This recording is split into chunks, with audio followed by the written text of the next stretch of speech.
My sleeve brushed the vase's lip as I was dusting the windowsill. I reached out to stabilize it out of instinct when it wobbled just a little. That vase. It had been with me for years. Pale blue glaze, hand-thrown clay, and a single long hairline crack that runs down the side like a faint scar. It didn't break, simply stood still. Lovely, still useful, still mine. It's funny, that vase used to seem flimsy to me. I now consider it to be honest. You can call me Elise Raymond. I work for a mid-sized Portland architecture business as a senior project manager, and I'm 42. Or I was, until 5 weeks ago anyway.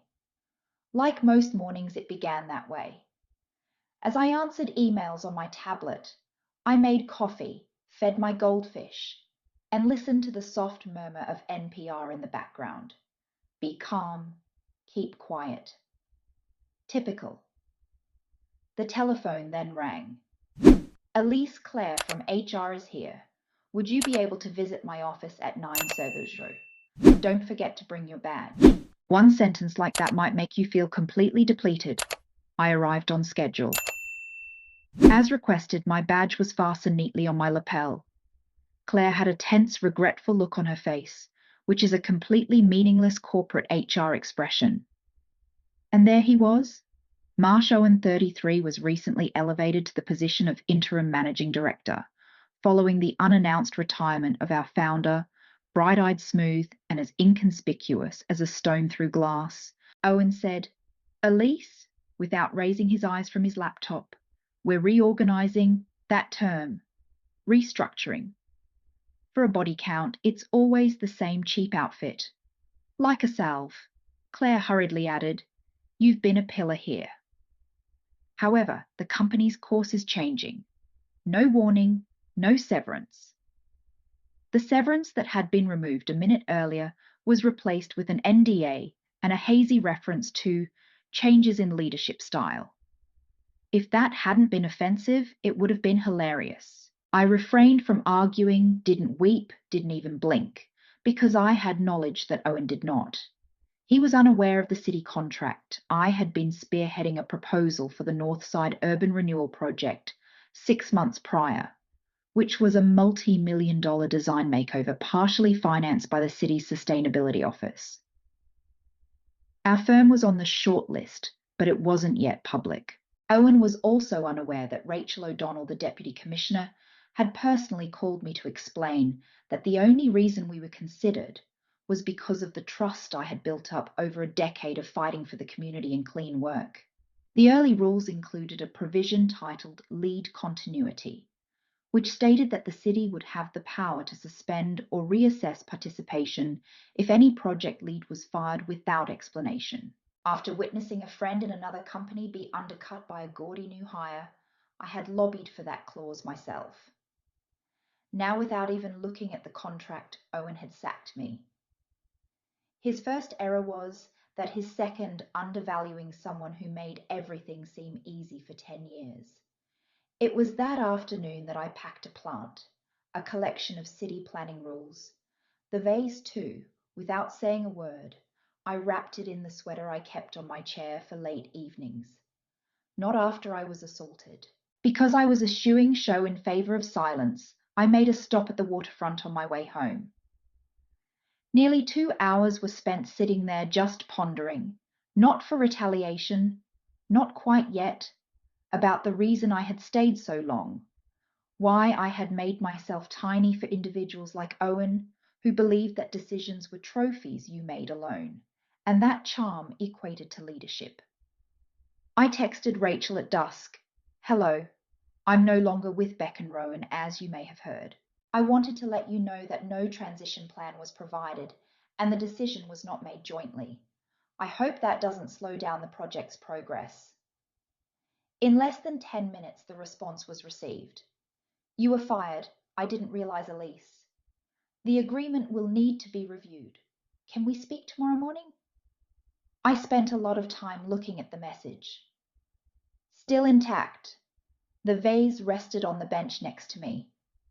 Perhaps This isn't the end, I thought.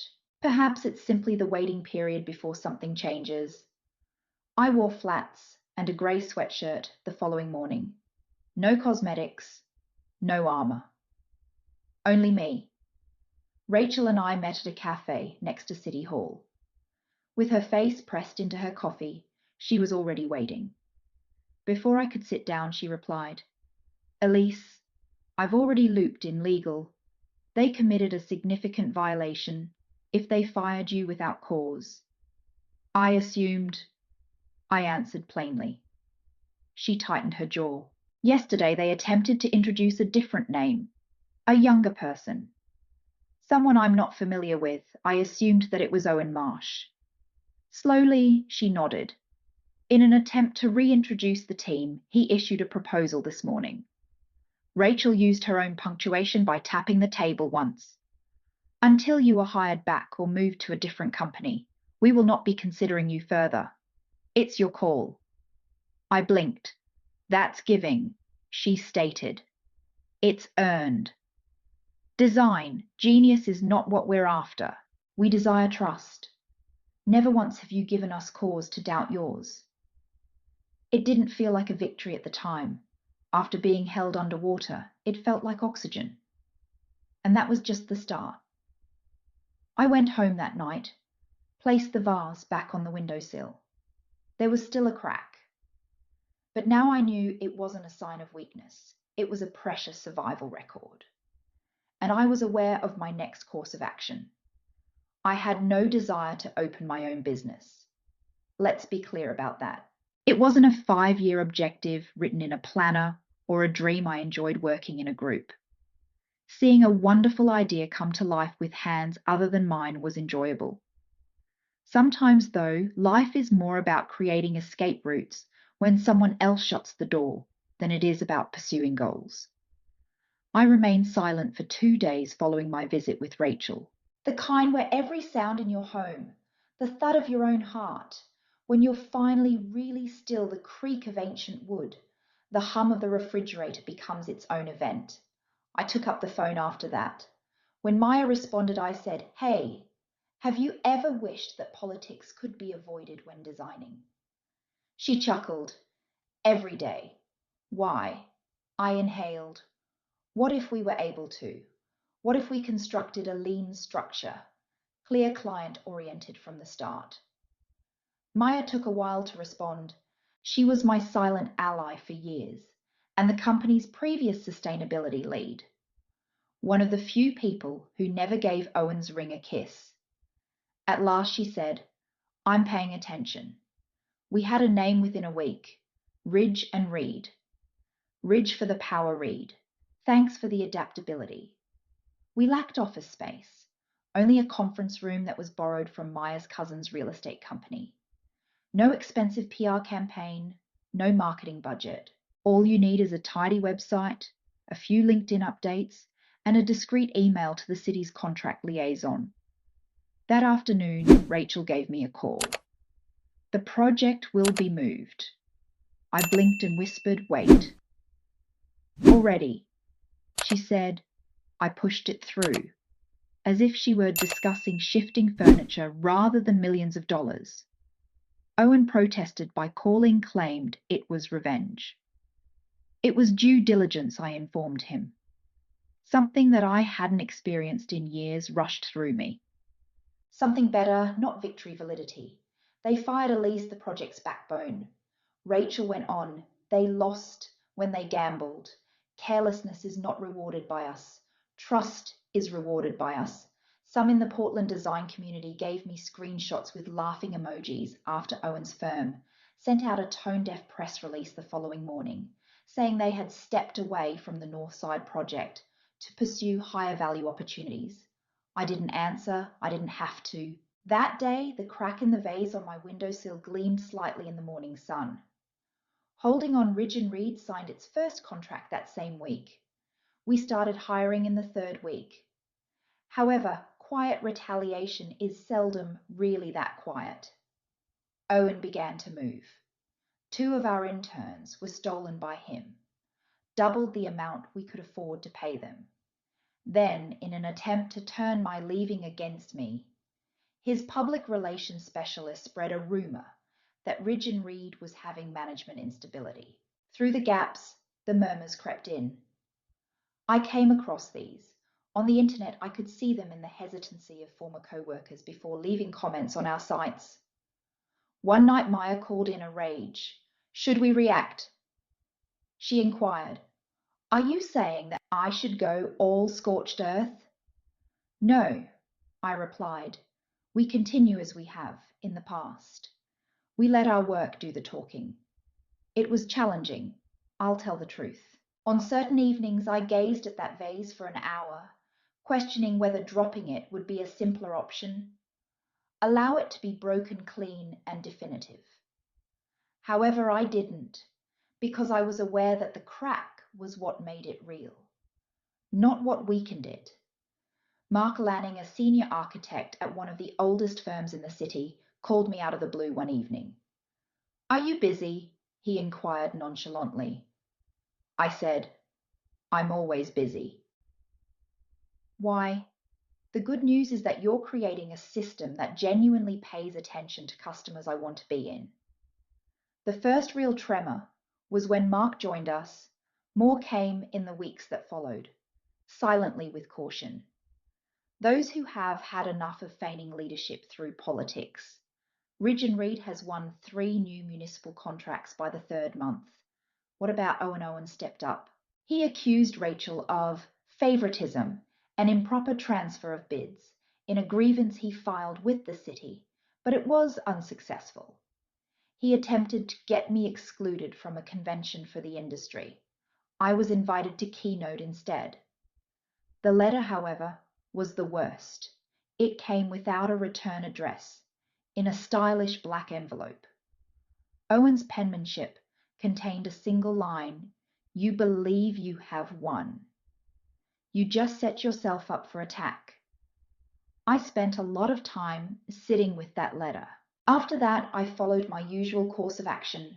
Whenever something attempted to frighten me into remaining silent, I took out my notebook. I also put everything in writing, each and every meeting, every danger, every mutter, not to exact revenge, just so you know.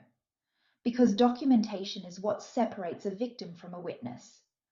The Portland Design Alliance sent us an email 2 weeks later. A brand new ethics commission was being established. I was asked to chair it. Abruptly, I caught sight of it. The long-term strategy Owen had attempted to eject me from the room, I was now being asked to completely redesign the space. My gaze strayed to the windowsill as I accepted the offer. Unfazed, the vase remained upright. It still cracked mine yet. When it comes to authority, there is a certain quiet that people avoid discussing.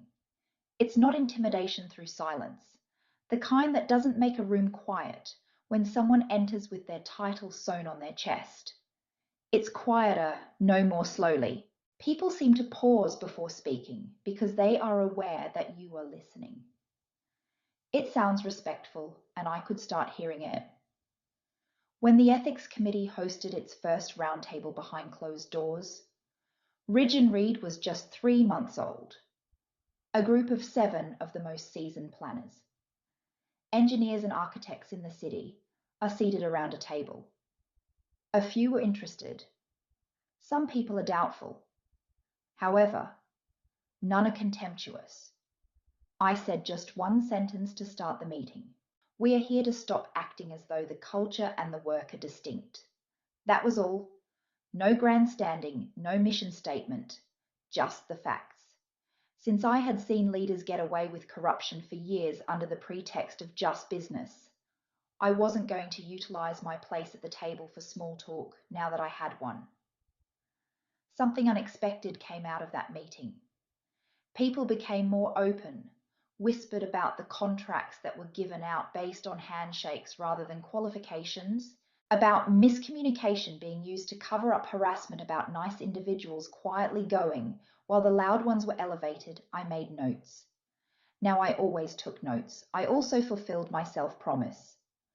No escalation, no show, just a plan. Meanwhile, Owen was thrashing. He had vigorously fought for a Riverwalk restoration project, but the city had turned down his firm's bid for another one. His companions were starting to whisper. Lana, one of their senior designers, defected to our team. At first she was silent. She simply arrived, requested a peaceful spot, and worked as if she were attempting to erase years of resentment. She left a packet labeled private on my desk. During her second week, memoranda were within dozens of them. Her former company's internal investigations exposed 3 repressed complaints from junior employees, fabricated inspection approvals, and fabricated expense accounts. All under Owen's supervision, not one was addressed. Every page was read by me. Then I did something that Owen didn't anticipate. I gave the city's Office of Professional Oversight the folder, not a press, no leaks, just silent responsibility. They started a formal review a week later. That evening, Owen gave me a call. I nearly didn't respond. However, I did. "Elise," he stated in a strained voice, "what are you doing in hell?" Calmly, following up, I said, "You consider yourself righteous because of this. You're simply resentful. This is a personal matter." The vase on the windowsill caught my attention. In the fading light, the crack appeared to sparkle. "No, Owen," I replied, "this is a professional situation. You never comprehended that portion." He swore, called me conceited, unstable, a phony, and I gave him permission since it was irrelevant. My identity was already known to those who cared. The Northside project began construction that winter. A few local reporters, a few community leaders, and a small ceremony were present. I didn't deliver any remarks. I just observed Maya and Rachel laughing quietly together next to the coffee kiosk from the periphery of the throng. A young girl came up to me, most likely 6, eyes wide, jacket puffy. On the easel next to me, she gestured at the project render. "Did you create that?" I paused, then grinned. "Indeed." "Sort of." She gave a solemn nod. "It appears to be the park where the tree speaks in the movie." I laughed. It's a really nice compliment. This is why I thought, as the girl skipped off, even though her mother had called her back, not retaliation, not even a good reputation, simply making something that endures for a long time after you're gone. One night in January, the vase broke even more. I was dusting again late and distracted, and this time my elbow struck the ledge more forcefully. It remained intact. The fracture, however, coiled a bit deeper now. My heart pounded as I gazed at it. I grinned gently after that. It wasn't fixed by me, didn't adhere to it, didn't conceal it. Rather, I traced the line with a fine gold pen to honor it, not to cover it up. Similar to the Japanese technique of kintsugi, which involves using gold to mend pottery. Evidence that the survival of shattered objects can make them more beautiful. As is common with reckonings, it began with a whisper. An anonymous email sent to the Ethics Committee by a City Council assistant included a series of texts exchanged between Owen and a subcontractor who had been placed on a blacklist due to frequent safety violations. By themselves, the texts weren't damning. However, they made a suggestion. They made a point, and a pattern started to show up when combined with what Lana had already provided. We chose not to go public. Our role was not to do that. However, we also didn't remain mute. We instead developed a new methodology that required disclosures from each project lead, including past ethics infractions or ongoing investigations, and served as a cross-check system for large public contract recommendations. Names were not mentioned. However, the ramifications were obvious. In response, Owen did what men like Owen do. He filed a lawsuit. Not me. Not Reed and Ridge. However, the city itself alleged bias in our new protocol. Alleged that it unfairly singled out innovative firms ludicrously claimed that I was planning a smear campaign due to a personal vendetta. I still recall the time our attorney presented me the document wearing a hoodie that had formerly belonged to my ex-husband. I was exhausted and eating leftover noodles from a Tupperware container. The document was rife with bluster and legalese, but my name appeared at the bottom as obvious as day. The Portland Design Alliance Ethics Committee's acting chair, Elise Raymond, is weaponizing personal bias with her position. I watched the screen and blinked. Maya muttered curses to herself. This is abhorrent. No, this is desperation. I responded softly, but I sensed it even then. The shudder.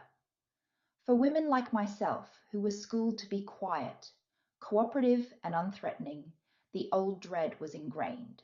What if this was successful? What if rather than being the work I became, the story? Long after Maya had left, I sat silently, with the exception of the amber light from the lamp by the vase. My apartment was dark. Like a tiny insurrection, the gold line down its side shimmered. And I decided something I would compose the story myself if I were going to be featured in it. The following morning I sent a letter. Public. Easy. Not flinching. I didn't start a company to harm people. I constructed it to pay tribute to the labour and the people that have been neglected for far too long. It could be that you have never been held accountable before, which is why accountability seems like retaliation to you. It didn't go viral. However, it was apparent. 20 local leaders signed an open letter endorsing the ethical procedures in less than a day. Architects, designers, and advocates in the community. Those who were sick of acting as though it wasn't rigged after seeing behind the scenes. Within a week, the city submitted a motion to dismiss Owen's complaint. It was described as a poorly disguised attempt at reputation laundering by the judge, a woman renowned for her sardonic wit and straightforward decisions. The case was dropped. That quarter, Owen's company lost 2 significant contracts. And suddenly he disappeared from the news almost anticlimactically. No spectacular breakdown, only a gradual fading, the sound of power passing through fingertips that didn't think they would ever need to enclose it. I got an envelope 3 weeks later. No name, no address for return. There was a picture inside, a picture of the vase in black and white. My vase captured via the window of my apartment from the street. Additionally, a notice. Cracks indicate the next press location. My hands trembled for the first time in months, not out of fear, out of anger. However, I prevented it from taking hold. Rather, I dialed the city's business crimes unit's Detective Lynn, months before I had met her at a conference, and recalled her composed demeanour. After reading the letter, she discreetly started investigating Owen's remaining contacts. We found out a few days later that he had not really vanished. He had begun working as an unofficial consultant for a shell company connected to a well-known lobbyist who was the subject of an ethics probe. There was no smoking gun. However, it was smoke. Heat was also a result of smoke. Ridge and Reed received a Civic Impact Award nomination that same week. We Lost did not anticipate doing so. However, we were present within the space. I wore my mother's earrings and a navy outfit. The toast was made by Maya, and I didn't look for Owen when we were applauded, not just for ourselves, but for what we stood for. I searched for Lana, for Rachel. We have open door practices and complete transparency for each intern we hire. Those that stayed and decided to build were the ones I sought out, and I had the following thought. The true victory is this. Not news stories, no takedowns, only integrity reverberates. I put the picture of the vase in the fireplace at home that evening, observed the curling edges.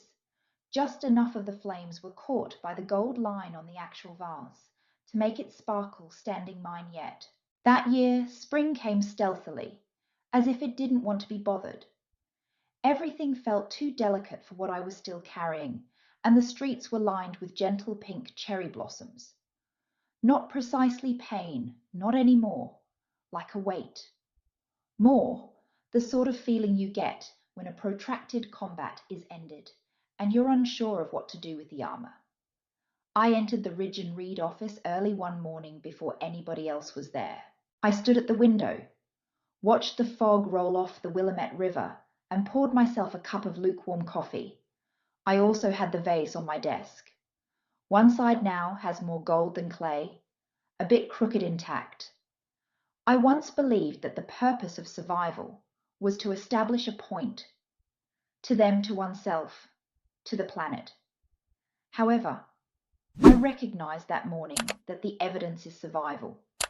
That week, it was an email, not a headline or a confrontation, that made the final piece come together from Owen Brief. Bleak you prevail, joyful. I spent a lot of time looking at the screen. It was devoid of joy. His unraveling gave him no satisfaction. Just a void echo. I didn't respond, as I didn't come here to win. My purpose was to construct. We started the Ridge Initiative that summer, a mentorship program for women in architecture and urban planning who had been neglected, shut down, or pushed out. Not a grant, not a non-profit, a pipeline, a pledge. I stood in front of 15 women, young, old, anxious, and fierce, on the first day of the program. Renee, a single mother, told me that when her former supervisor claimed credit for 3 of her designs, she had almost quit the industry. She grinned when I asked her why she had stayed. Because my daughter asked me why men's names were written beneath every building in her picture books. That was all. Nothing else needed to be spoken to me. I went back to my office after the session and took some time to sit quietly. I used my finger to trace the vase's gold line once more. It wasn't a defect. It was a record of injury, of recovery, of not breaking. A few months later, an audience member raised their hand during a panel discussion on leadership and ethics. They had piercing eyes, a clean blazer, and appeared to be in their 30s. How would you respond to those who believe you are seeking retribution? I grinned. Not because I'm arrogant. However, I had been anticipating that query. If you define revenge as refusing to go away, then I'd say they're right. A pause. I left the sentence hanging. But truly, I said, that wasn't retaliation. It was fixed. More rot doesn't make it go away. You remove it and put something better in its stead. Something sincere. It was silent. Then cheers, and I let myself experience it this time. As resonance, not as validation. The vase is still with me. It now resides in my kitchen next to the window that lets in the early light, and the herbs occasionally a visitor would stop and inquire about it. Did you resolve that on your own? I'll nod as well. I allowed it to be fractured and visible, not because I put it back together, because everything depends on that crack. It is the thing that was held, and the thing that hurt. It was what attempted to quiet me, but I transformed it into light. You can demonstrate your strength without breaking. Even if you have a scar, you must rise.